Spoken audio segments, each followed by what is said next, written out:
All right, and we're back with another edition of the Scotty Knows Show. On this week's edition, we have Chris Canfield on the show. Chris, how you doing? Good, man. How are you? Good, good. For those that may not know you, tell them a little bit about yourself. Yeah. So I grew up in South Dakota. Graduated in South Dakota, and then I got interested in, excuse me, in movie making during that time, and so I decided to go to school for it. I ended up going to Colorado Film School down in Aurora, Colorado. I did that for about 3 years, going after a writing and directing degree. Graduated out of there. And then as soon as I got out, I discovered really quickly that nobody wanted to hire a new, fresh director without anything under his belt. I had no access to money to make my own project. I was basically just starting at the bottom again. So I from there, I still wanted to stay busy within the industry, still kind of learn. I kind of fell into the art department on some commercials, and then later into features. And from there, I kind of grinded my way up to a production designer.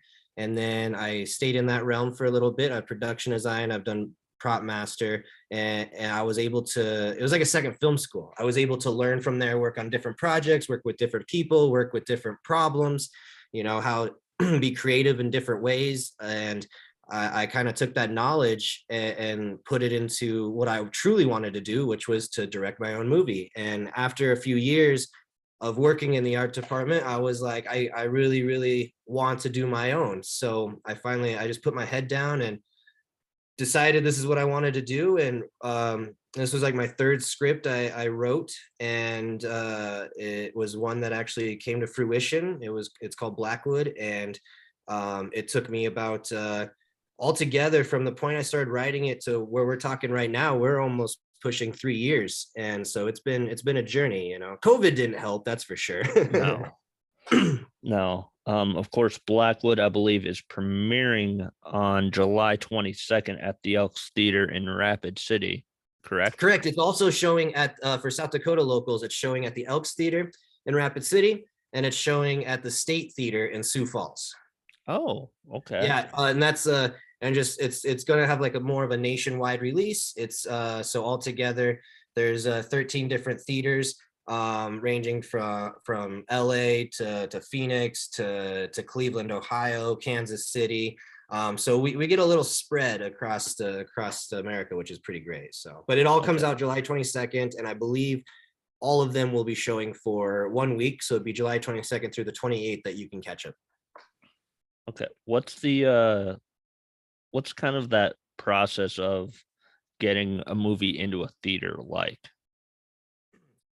Oh, it was very it's every project, the outcome the outcome of projects can vary on different ones, depending on what agreements you have, depending on if you have distribution deals, depending if you have to do a festival circuit, depending if you are doing it yourself. If you want to try to get it into theaters and everything, it's a grind, and hopefully you can partner up with somebody that can make those agreements for you. But even if you don't find a distribution company or stuff like that, you can always what they call four wallet, which is go out there and show it yourself, rent out the theaters yourself, and create the buzz in the area to tell people about it. So there are many different ways to do it. Some are easier than others, but in the end, there's always a way to do it.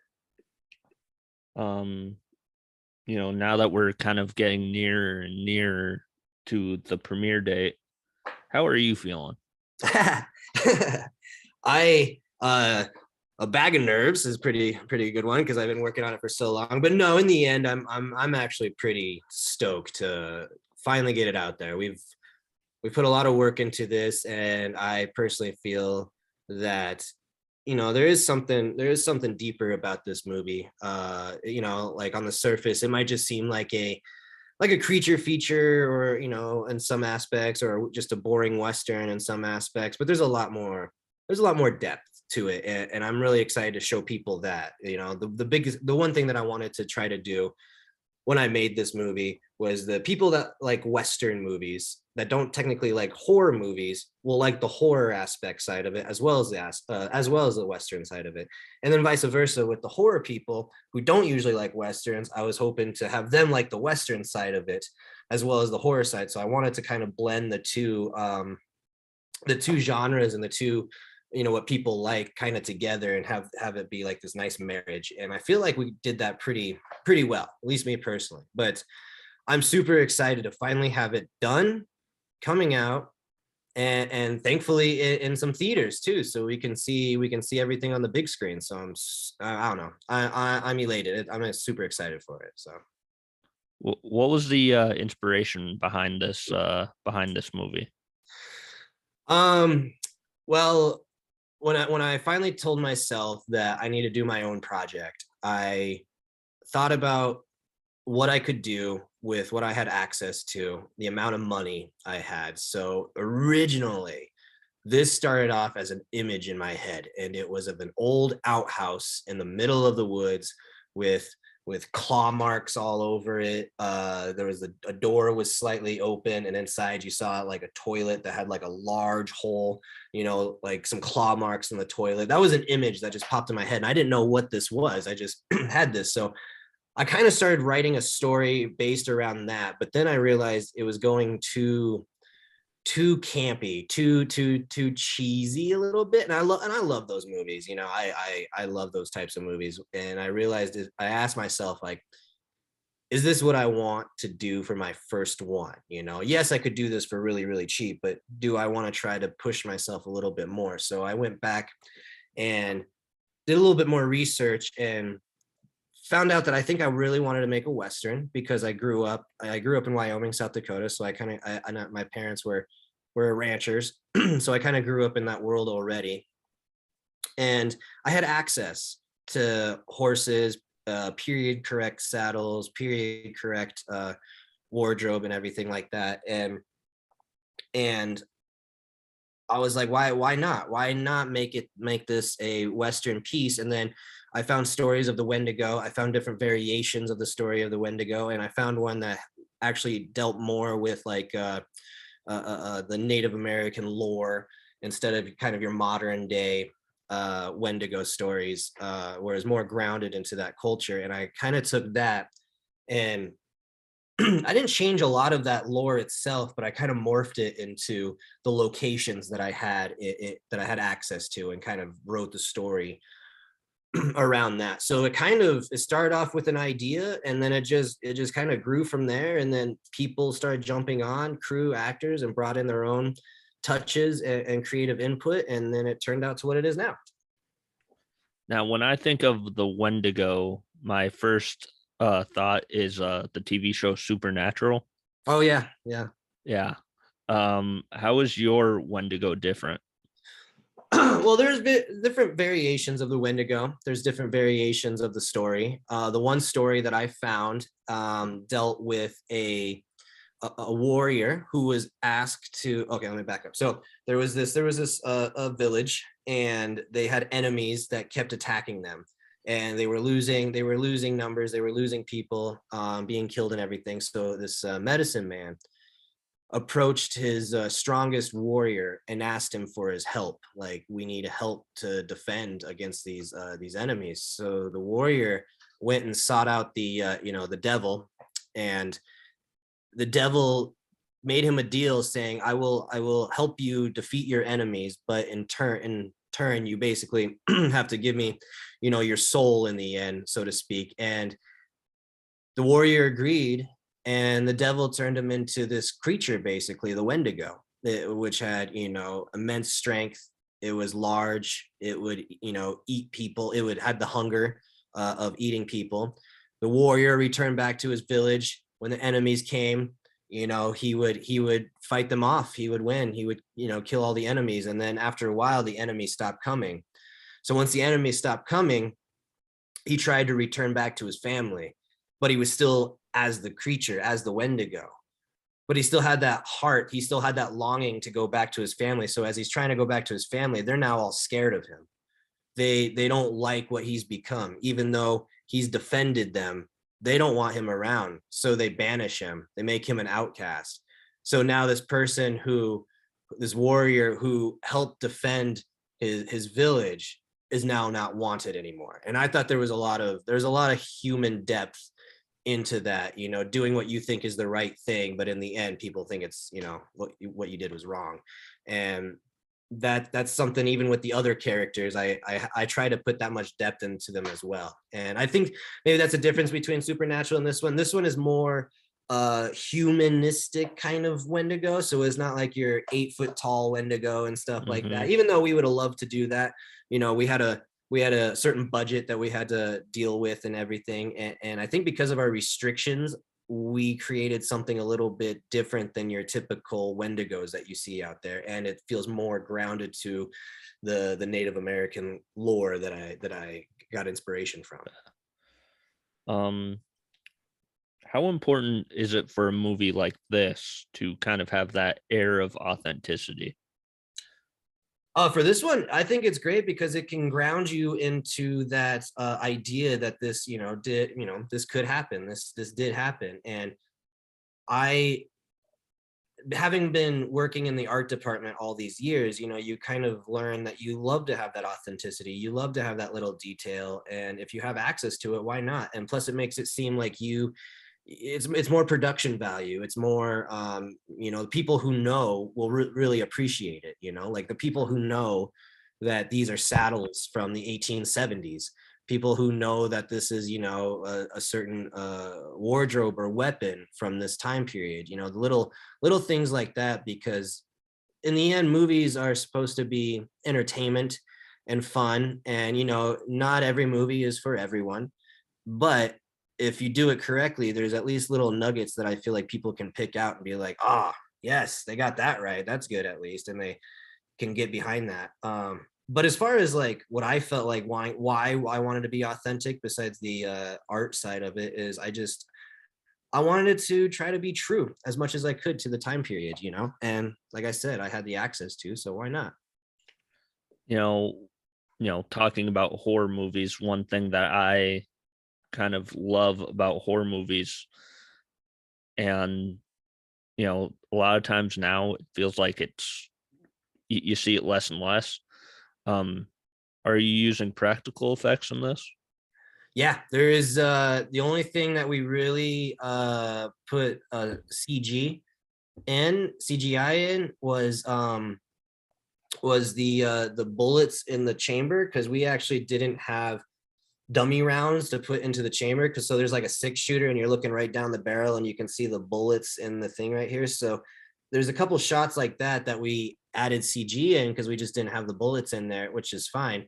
Otherwise, no, everything in here is practical effect. The Wendigo costume, the blood effects, even the fog. When you watch the movie, even if you watch the trailer, all that fog in there, besides like the one wide shot above the fog and you see the mountain and everything, like that one was natural, but okay, everything else is all done by a fog machine. And that was a task within itself, was trying to create this fog. But it was needed because the fog was a character of this movie, because it's how the Wendigo travels around, is in this fog. So like we had to make sure that, even if we don't see the Wendigo, this fog is carrying the presence of it, and this fog has to be on point.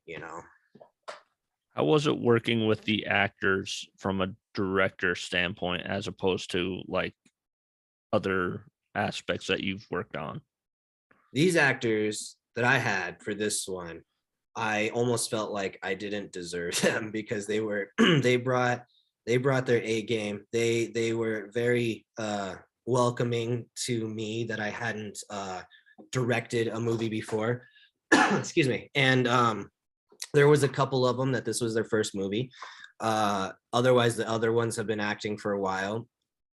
Working with them was just a treat. They breathed life into these characters, because I felt like I could only write so much for so long in a script, and I needed to actually give it to them to put life into these people, and they did. And each one brought their own personality into it. each one brought their own little like quirk or real life experience into it. Like the main character, Dutch, actually, I had him written more gruff and like angrier, and the main guy who did it, Bates Wilder, he took it and kind of turned it a different way. But by doing that, it actually made the character a lot more, you can empathize with them, sympathize with them, you want to follow him, you feel more, you feel more emotion coming from him than what I had originally. And by having allowing that collaboration, it kind of turned into something better and more than I originally had. So working with these people, or working with the actors, was actually it helps teach me quite a bit about characters and character structure and arcs and everything. Where was this filmed? So this movie was entirely filmed in the Black Hills of South Dakota. I since I grew up the latter part of my teen years here, I knew some of these locations that were really cool and kind of hidden, but we had to get permission. We got permission. We also shot on private property for a lot of this. And I just wanted to make something in the hills. I just wanted to make something in the Black Hills. And I'm glad that I did it. And I'm very happy that it turned out to what it is. So I think we showcased quite a bit. We tried to get as many sweeping wide shots as we could to really showcase the landscape. So, as long as I've known you, you've always been like interested in movies. I think there was a thing, like a class that we had when we were in school, where we did like Ranger News or something like that. I believe you might have been a part of that. Yep. Yep. That was a while ago. Holy cow. I know. But then I remember there was like a film festival with the students or some sort of thing, and I seem to remember you having a movie there. But yeah, man, I mean, that's where you kind of start, just kind of dabbling with the camera, get some friends together and see what happens. But yeah, we did. I think they had a couple of award shows for short films a couple years in a row or something like that. Yeah. But yeah. I just remember John Bentliff being like, "This pizza is explosive," and he opened up the pizza box and there was like an explosion. Yeah, I remember that. That was like that was John, Logan, and Jake all together. Yep. That one. So kind of, obviously with that, explain kind of how your love of movies kind of started.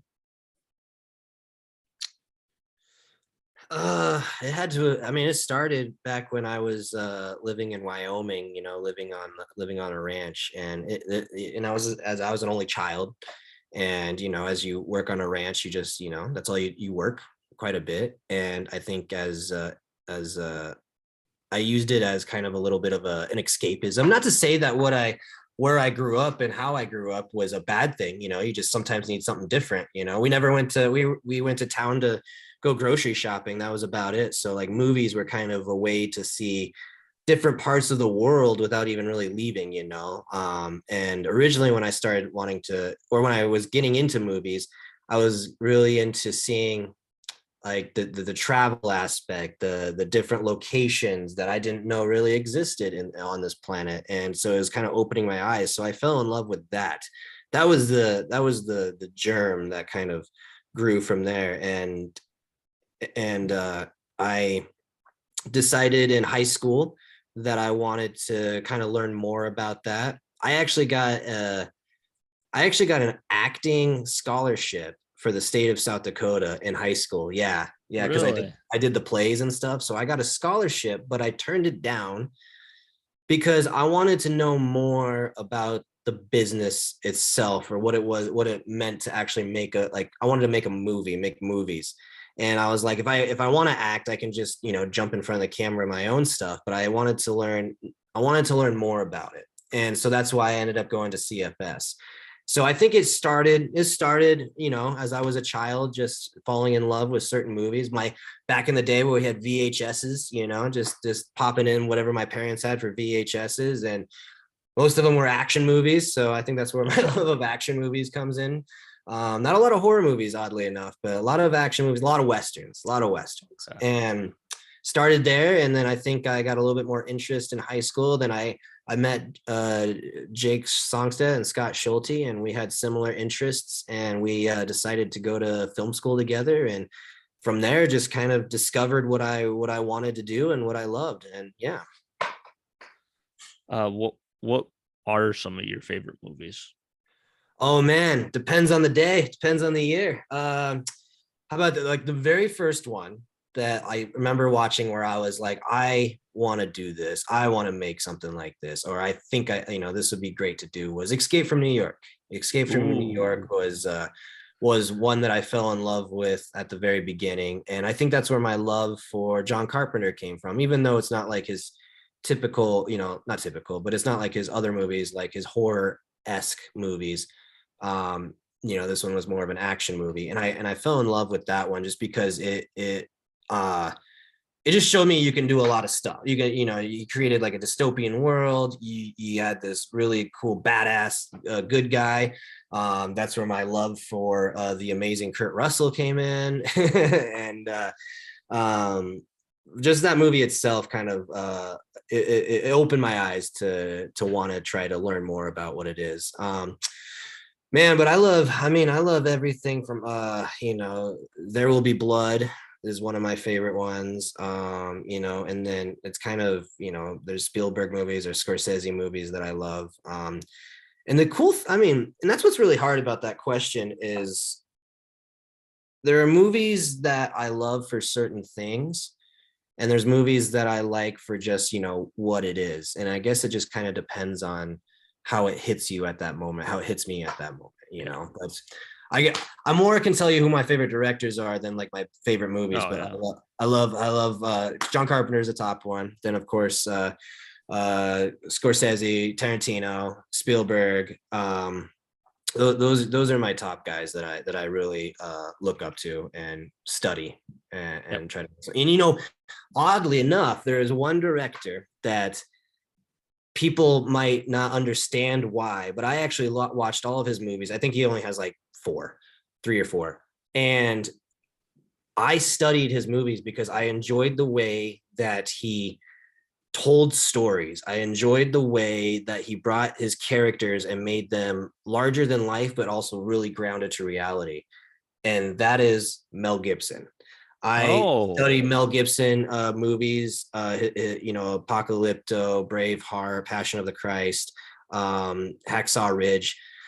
I studied those, and as much as I could, because he does a really good job telling a story with a bunch of characters, and that's what this movie is. It has a bunch of characters with opposing interests traveling with each other. One of them doesn't even speak English in the movie, so I watched Apocalypto to see how he dealt with people who he was trying to teach how to act, that he had a language barrier with, and all the different methods of like breathing techniques and everything like that. And I don't know, I don't think he, just because of his, I understand because of his past, but I don't think he gets enough credit for being a really good director. Like, I think he just gets, overlooked. But I think Mel Gibson is actually a really, really good story director, character director. Okay.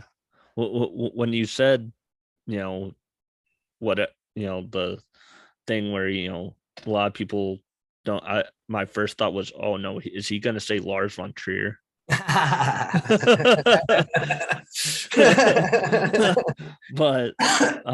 yeah, we're big John Carpenter people over here on the show. My regular co-host, his favorite horror movie is The Thing. Yep. Mine is Halloween.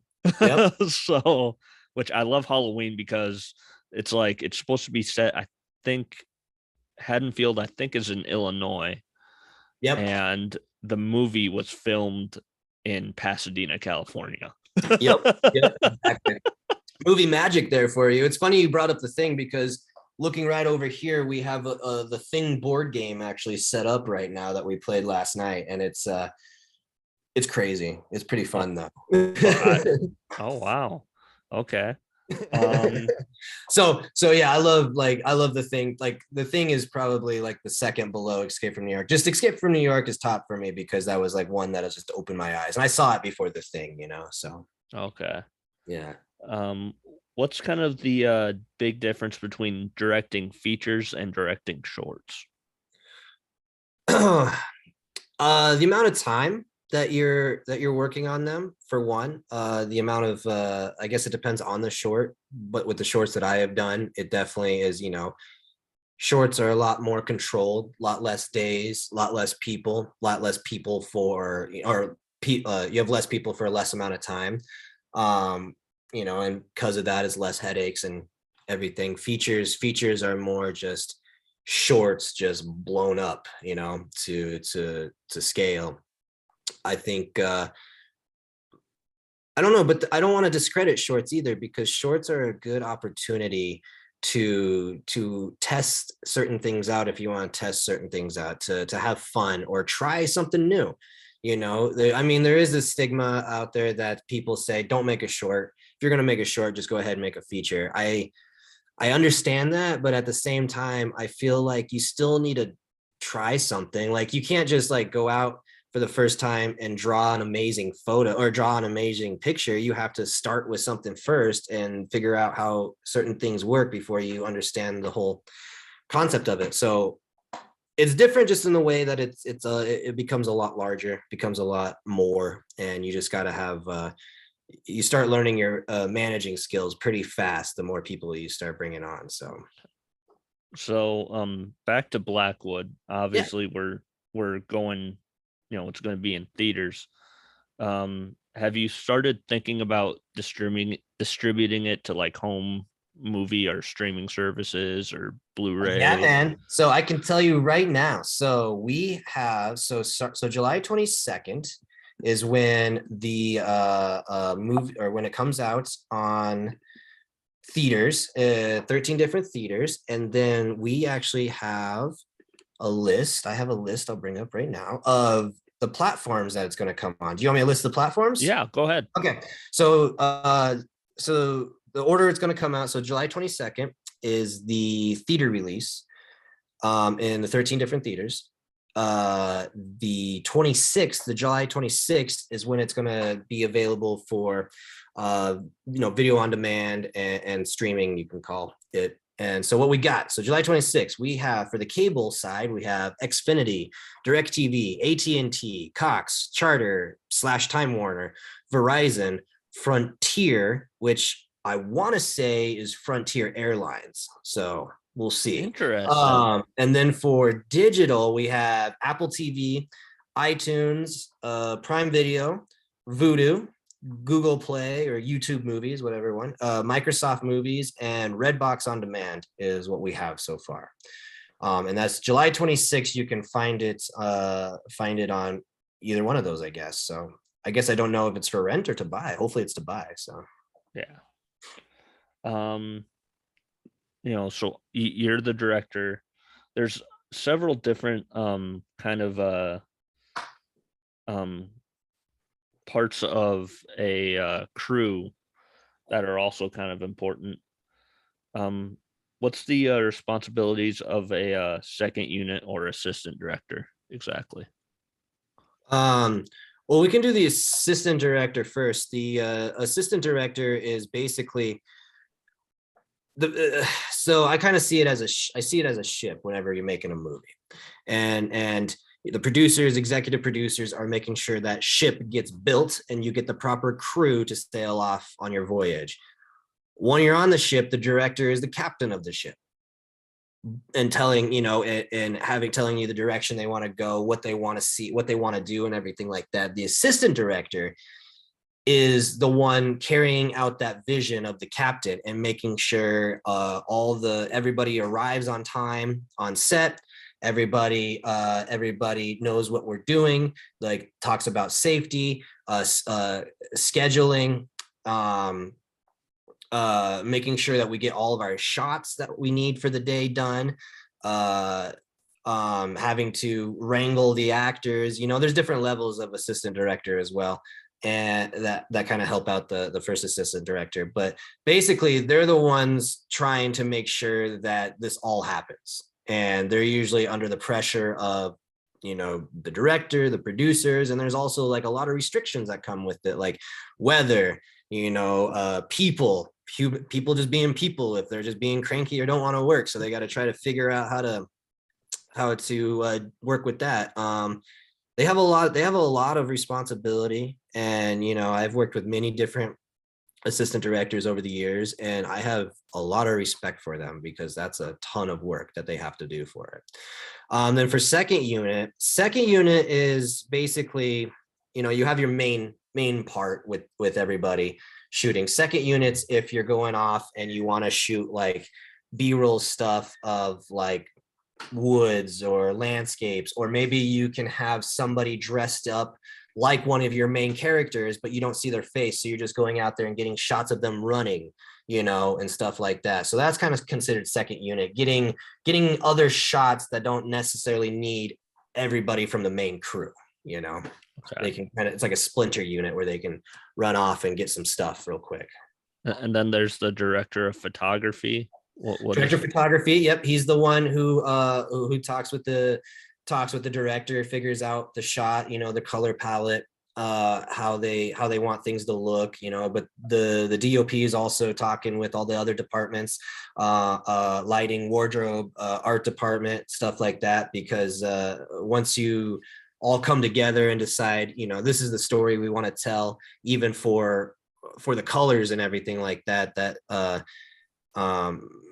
we all kind of have to come together. And the DOP, the director of photography, is one that, you know, carries out that image, but they you know, they're setting up the shots, they're telling their crew what they want, telling the lighting crew how they want certain things lit, and stuff like that. And so, yeah, I mean, and a lot of times, you know, directors of photography get a lot of credit, because if they make a really good image, then yeah, that's what their job is, for sure.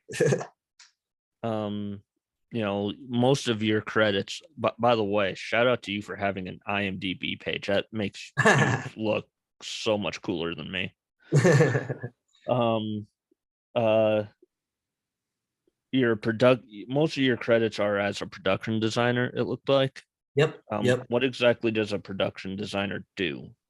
So the production designer is like the head of the art department. So you talk with the director, sometimes producers, and sometimes if they're on set, their writer, and DP and director of photography, to try to create this overall vision that you want for the movie. And that goes back to like color palette, that goes back to style, especially if it's a period piece. You know, certain things they want to see, but basically production designer is in charge of how the sets look, how the wardrobe looks, how the props look, how certain things are coming to life in this world. You know, they're in charge of, you know, making sure there's a certain paint color that works for the camera. There's a picture that the director wants. And so like anything art department wise, the production designer is kind of top of that chain. And you kind of delegate, you have different positions below that, but you kind of delegate from there. But a lot of meetings, a lot of phone calls, a lot of emails, a lot of you know, it's like half creative and half business. So You don't interact with any actors while you're a production designer, do you? it depends on the movie, it depends on the actors. I worked with some bigger actors where, you know, you're not allowed to reach out to them. Sometimes I ask the producers if they could, because the one thing that I have come across a lot of is, especially even as a props person that I've been, is the actors don't want anything until that moment that they step onto set and they're in wardrobe. They're like, the entire crew is ready to go and start filming, and then the actor's like, well, I feel like I need this, and I don't want to start shooting until I get this. And so now you're just scrambling to try to find something to make them happy at last minute. So I try whenever I do art or props, I try my hardest to ask the actors, is there anything specific you want before you come on to set? Especially a lot of movies I've worked on lately have been Westerns, and you're up in the mountains, you're isolated, so it's like you can't get things just on a whim, but you also want to, you want to try to help like with their vision and their idea of this character and everything. You don't want to be the one to inhibit that, but at the same time you kind of have restrictions of depending on where you're at, so I try to get ahead of that as much as I can. There's some that you've been a production designer on that I have questions for. Yeah, absolutely. Well, the first one, obviously, I think it was what, 3, maybe 4 years ago. You guys filmed a movie around here, Wonderland. Oh, Wonderland. Yeah. Yeah. What was that like? I actually wasn't part. Was I part of that unit? I don't know if I was part of the South Dakota unit. We shot Wonderland originally in at least the first Wonderland we shot in Minnesota, and then Okay. I think the director did some pickups in Pierre. Yeah, he did. So I was part of the initial shoot in Okay. Minnesota, but I wasn't there for the pickups. But Okay. yeah, But that's like Tom Berenger, and I believe Billy Zane was in that. Billy Zane was in the sequel, which I Okay. didn't work on. But yes, Tom Berenger was in the first one. Yeah, Tom Berenger was in the first. Did you ever He get was. to did you ever get to talk to him at all? Absolutely, yeah, absolutely. He was a really actually down to earth guy. Like being in this industry long enough, you have people that you kind of admire, and you're like, oh dang, that's Tom Berenger right there. I've seen him and everything. But at the same time, you kind of got to remember that everybody is there to Yeah. work and do a job. And if people talk to you, yeah, you can talk to them, but also know too that you still got to do your job, and you gotta let them do their job. So sometimes they don't want to be bugged because they're in character, but in between stuff, he would talk to us, he would joke with us, and that was a very small crew, which sometimes is kind of fun because it becomes more personal and personable, and people are able to, it becomes more of a hangout, but Tom Bear, yeah, he was a trooper though. We were filming in some of the coldest weather I have ever been in. We were outside for I think a week or a little over a week. The highest, and we were outside. The highest temperature was like -10.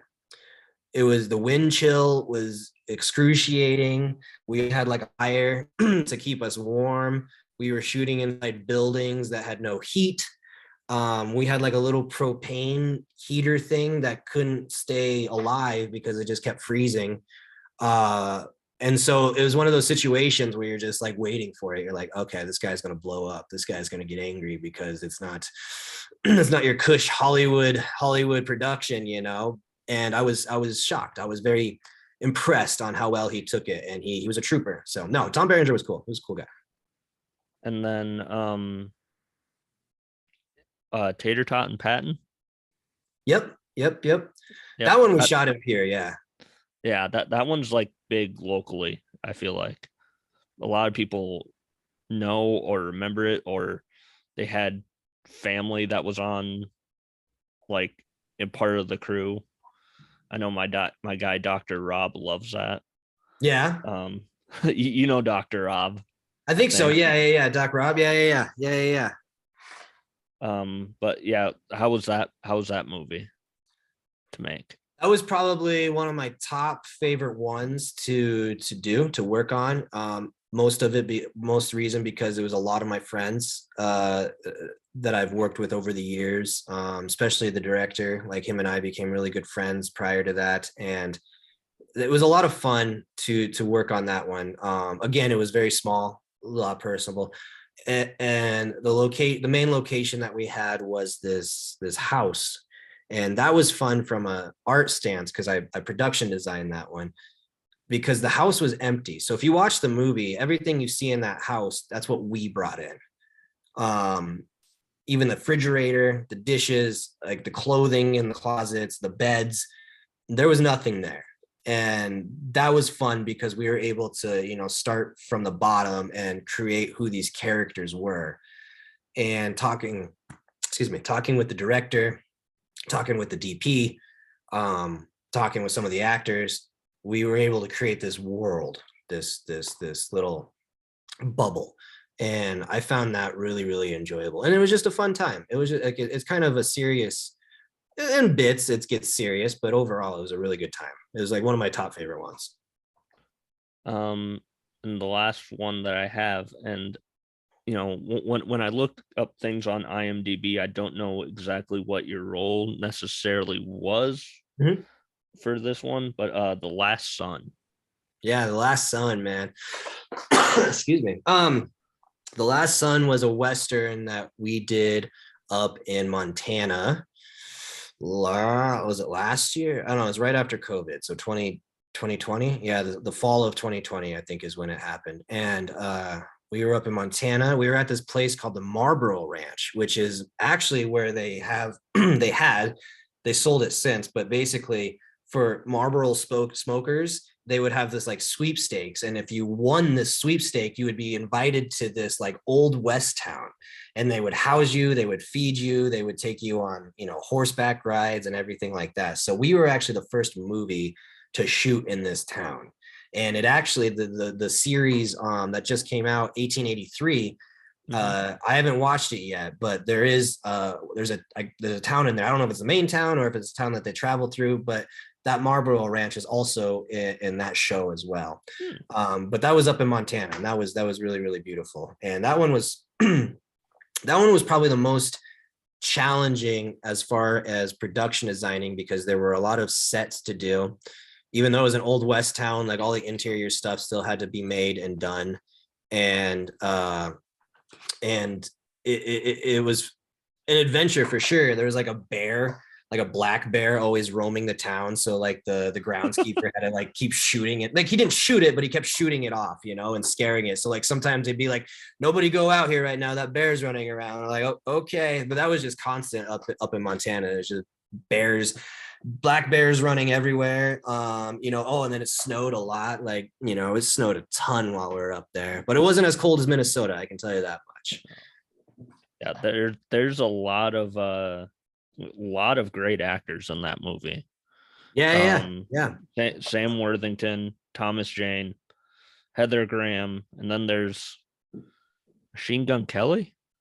Machine Gun Kelly, the famous Machine Gun Kelly. Yep. Yep. How was that? As the actors wise, like how were they? Yeah.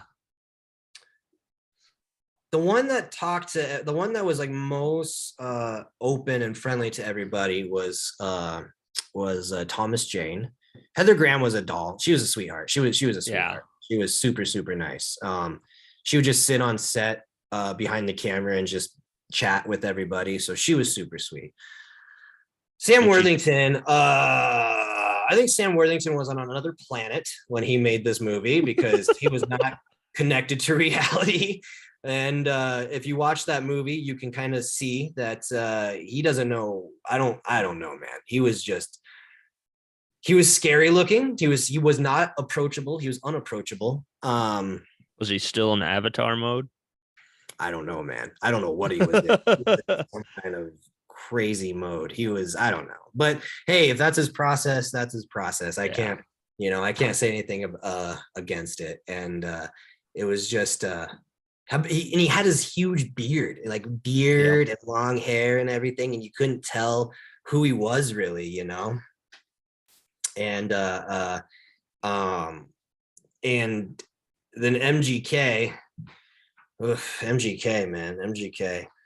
I think I don't know. People love MGK. How about that? Yeah, I like his music. I feel like he would be difficult to work with.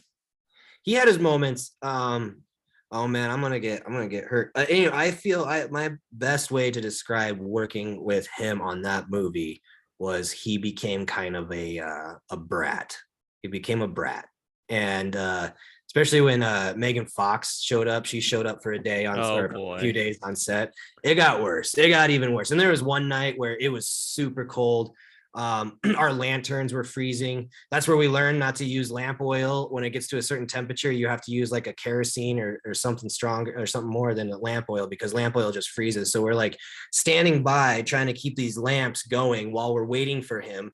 And he's like having an argument with like the makeup people or wardrobe people. I can't remember. All I remember is we're standing outside in the cold, in the snow. It's like 10 o'clock at night, wind's blowing, and he's complaining about something silly and ridiculous. So there was that, and then there was other problems as well. But what I've noticed a lot of times is actors that are not like big A-list actors. Maybe he's becoming one now, but back then, or even other people, when they're not like big A-list actors, they're pretty easy to work with. But if you have a big A-list actor that's coming onto set for like a couple days or a day or two, then those other actors are like, well, I want what he's got or they got, and I want to act like, you know, like I'm entitled to everything. So they become way more difficult to work with. It's crazy how it like switches in their brain, you know, and I've witnessed it. I've dealt with it over these years. Some people might say I'm lying about it, but it happens. It happens a lot where, you know, they can become more of a diva technically, but Yeah. but you know, everybody has their own personalities. Everybody has their own work, how they work, their work style and stuff like that. So I can't discredit them. And you know, everybody has a bad day. You know, you can't be around everybody for 30 days and you know, be in tough environments. You know, kind of maybe you're not sleeping well, and you know, it's a lot of hard work. And you know, sometimes people get grouchy, and it's understandable. and with him, he's also, you know, he's got, you know, the music, and you know, he was probably, I'm guessing, judging from the time frame of when you said you guys were making that, he was probably starting to write the album that he just released last year. That one, he actually was that my what was his first one? Well, there was Tickets to My Downfall, which was like 2 years ago. Yeah. And then there's Mainstream Sellout, which was just last year.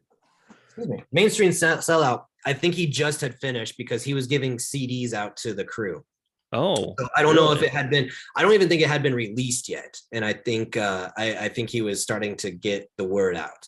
So I know for a fact that that album was done by the time he was there. And but you know, for any MGK fans, it was kind of cool because like, you know, he'd be off by himself and he's still listening to to rap music and rapping, you know, to different beats and everything. He would play guitar. The wardrobe, one of the wardrobe assistants is a guitar player, so he would sit down and play guitar with him. The only stipulation he had was don't play any Eminem. Don't play any Eminem around me. Really? Interesting. Because of their little feud yeah. that they had. Yeah. When it comes to, I mean, obviously in movies, music is a big part. Whether it's in movies or outside of movies, what music do you listen to? Oh man, outside of music or outside of movies, Yeah. I like hip hop and rap, like the older stuff, older rock. You know, classical instrumental stuff is really good. I use that for like studying or writing. You know, country, it's grown on me to just like listen to it, but I'm not gonna go out of my way to listen to it. No. So yeah, I'd say rock and like rap, hip hop are some of my top ones. Is there a actor that you would really want to work with that you haven't worked with yet? Kurt Russell. I would love to work with Kurt Russell. He'd be the only one I got starstruck with. I just worked with Nick Cage, so I can cross that off my list. What? Yeah. So I don't know if it's on my IMDb. It might be in like art department or something like that. I was assistant property master. So how that one worked, it was up in Montana. It was a Western. It was last fall.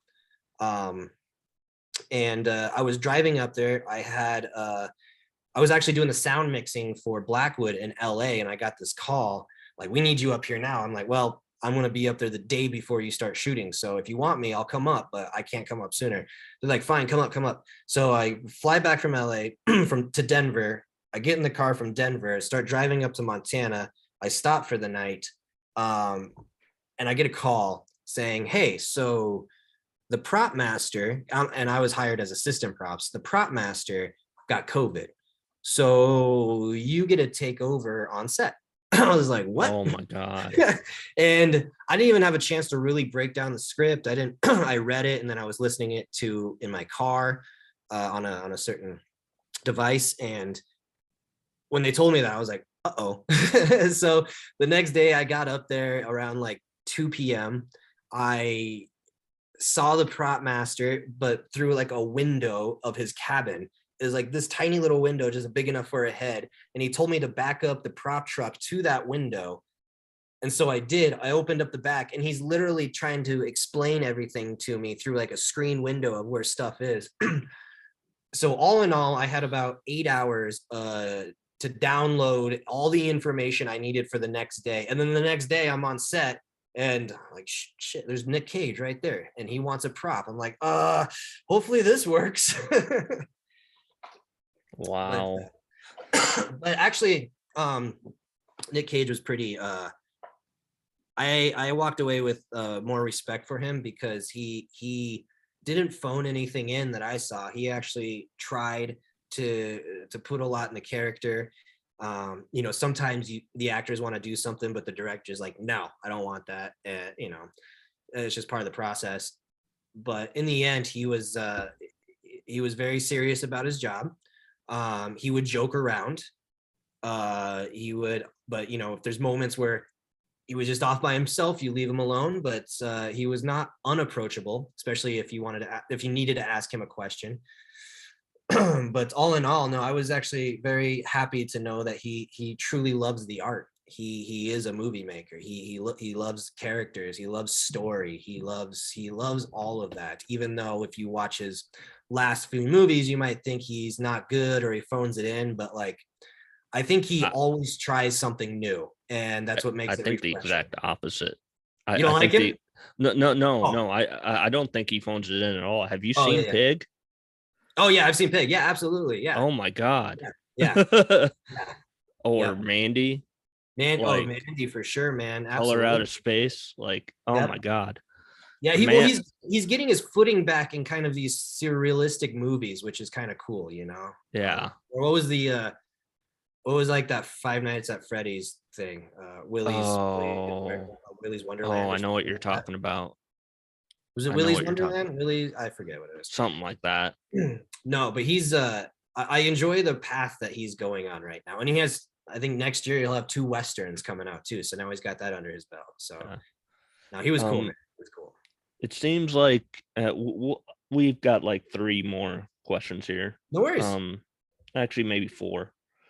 When you're making movies, how important is a storyboard? Very, I think. I mean, it depends. Some people don't do them. Some people do them.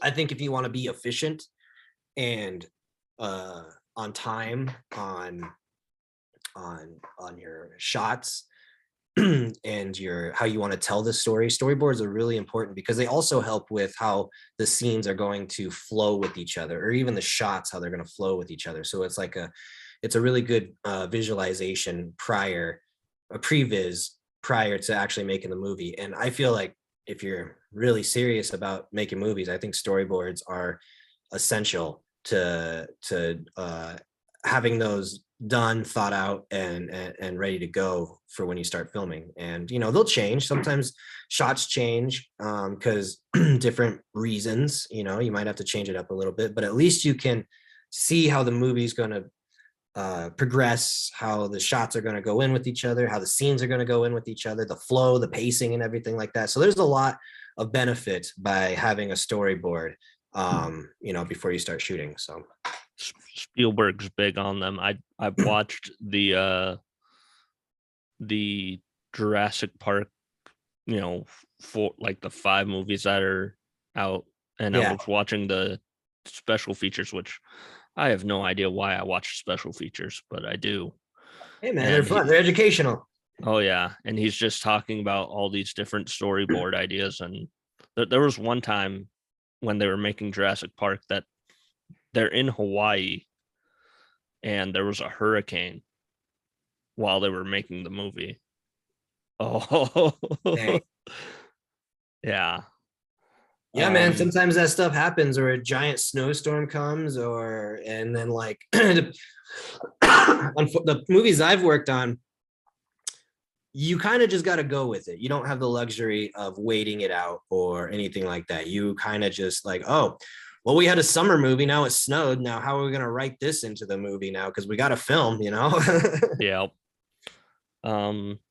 It seems like, at least in my eyes, maybe I'm more in tune to it because I like there's a YouTube creator that I love, Dead Meat. I don't know if you're Okay. aware of them, No, I haven't heard of them. but they talk a lot about horror movies. I'm a big horror movie guy, honestly. Okay.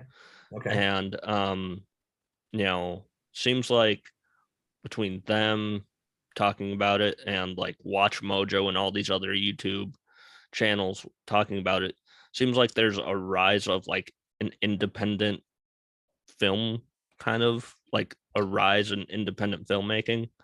uh I don't know necessarily if you want to consider A24 independent or not, but Yeah, I can kind of consider that independent. Yeah. Yeah. how do you feel about this kind of rise in independent filmmaking? It's got its ups and downs. I think the big like one problem nowadays is everybody can it's not a problem, it's a good thing, but it's got its consequences. But anybody can go out and make a movie nowadays. You got a phone that looks really good, you got cameras that are you can purchase and everything like that. You can go out and shoot something with your friends and make a movie.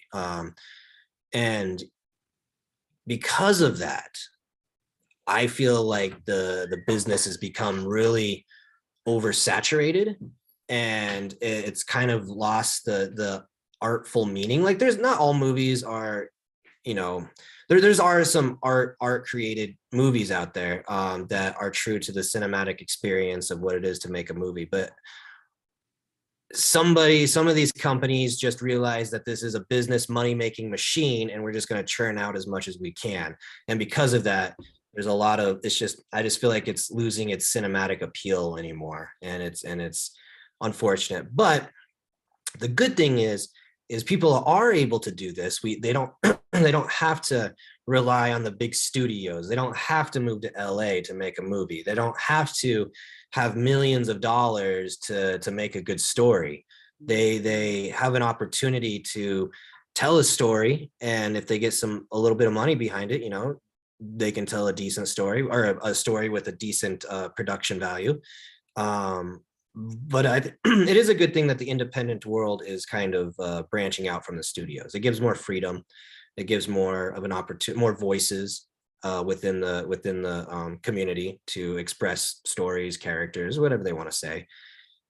And yeah, so I mean, it's hard being an independent person is independent filmmaker is hard for sure. It's a grind.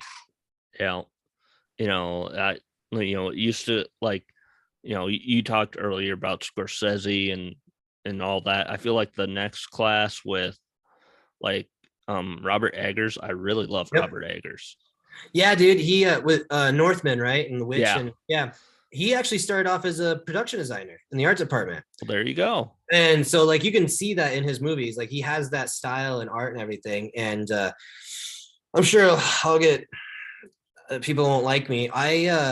The Witch, I was not a fan of The Witch. Lighthouse, I enjoyed what the actors did, and the cinematography. I enjoyed that. I was for Northman, I went into it, I was like, yeah, I like this guy. Like I want to I'll at least watch his movies once. I like his style. I love what he does with his characters, but I'm just not a fan of his stories. Like his dialogue doesn't progress a story at all. And it's just like slice of life in these weird worlds, but like it's not interesting enough for me.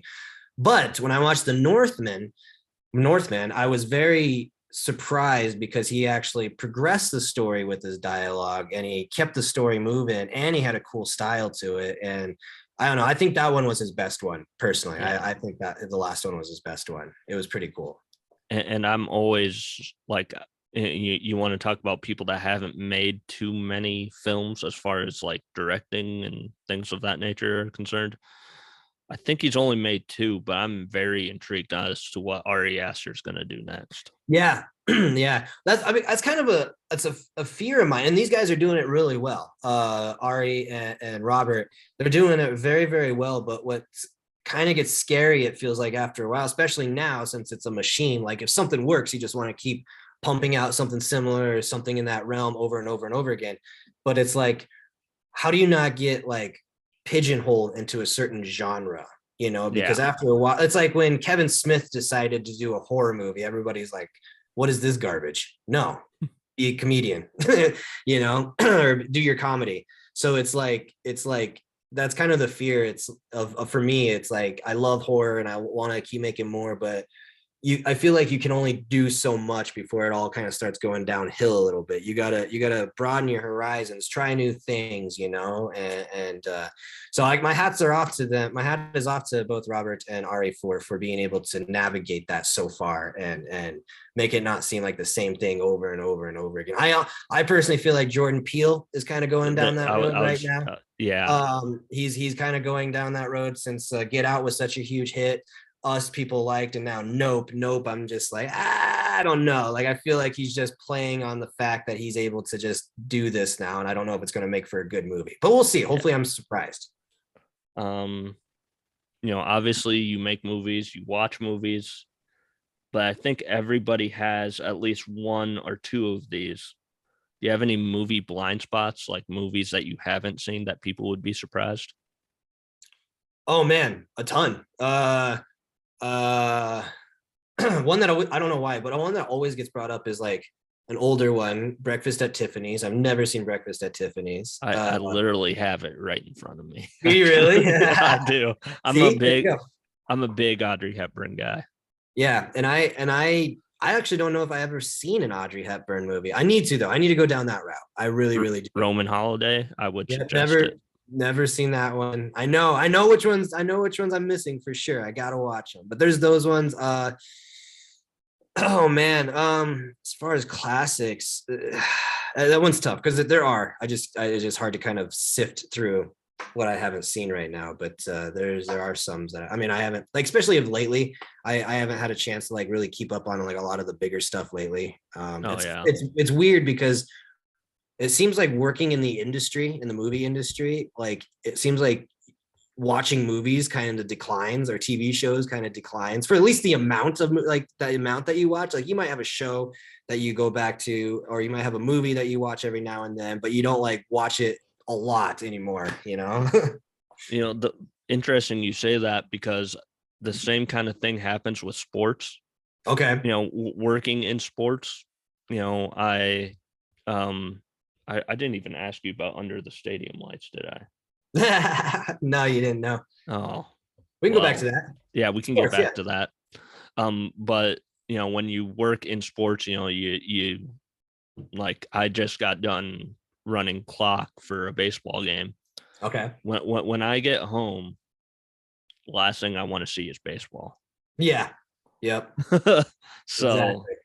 Yeah. So yeah, let's talk about Under the Stadium Lights. You were a producer on that, weren't you? Yeah, I was how am I trying to say this? I was a producer. I was kind of shoehorned in as a producer. Like I didn't take any of the bigger stakes like the other producers, but I was more like, I guess you could consider more of an on-set producer, you know. Okay. I was in charge of making sure a lot of the stuff was happening and ready to go for the crew, as well as for the first unit, I was art department, I was production designing, and then we did a second unit down in Texas. And that one, oh my God. How about you talk about baseball? I have so much respect for sports movies done correctly. Mm-hmm. especially back in the day, sports movies, like where they actually had the crowd or they went and filmed on a real, like during a real game and stuff like that, while throwing the characters into the game. There is so many moving parts to a sports movie that you didn't really think about until you're in it and you're just like, holy hell. It Yeah. was the Texas unit. The Texas one was, I was the first assistant director on that Texas unit, and that was really, really difficult. But we shot the initial part of it in Minnesota, and yeah, I was a producer on it, as well as art department and first assistant director. So yeah, Lawrence Fishburne seems like he'd be a nice guy. he was the one scene. There's a couple scenes, but he has a really nice scene in a restaurant where he's going around and singing like a hallelujah song and meeting with people and stuff like that. He basically told the DP and the director and producer, he's like, so this is my first scene. I don't want people to be awestruck when I come in. So I just want to play some music. I want to walk around, have some fun, shake people's hands. Like I'm a restaurant owner, so I want to make people feel welcome. So that's what we're going to do. So yeah, we played this. It was almost like a 4 or 5 minute long song. And then he was just going around the restaurant and being in character, but also truly introducing himself to people as well. And it made for a very authentic moment, I feel like, in the movie. It was one of my favorite parts in the movie. Interestingly enough, he is in. Okay, so earlier I said that Halloween is my favorite horror Mhm. movie. If I want to go with like a sequel, because sometimes, I mean, in horror movies, especially in slashers, sequels are way overdone. I'm looking at a DVD case right now. There's like 6 Hellraiser movies. There's way more than 6 Hellraiser movies. Um, but he was in, it's one of his earlier roles. He was in Nightmare on Elm Street 3. Yeah, he Dream was. Warriors. Yeah, I Dream Warriors. loved Yep, him in that. yep. I loved him Yeah, in that. he's super young Um, in that one. oh yeah. Oh, good old Cowboy Curtis. Cowboy Curtis. Yes.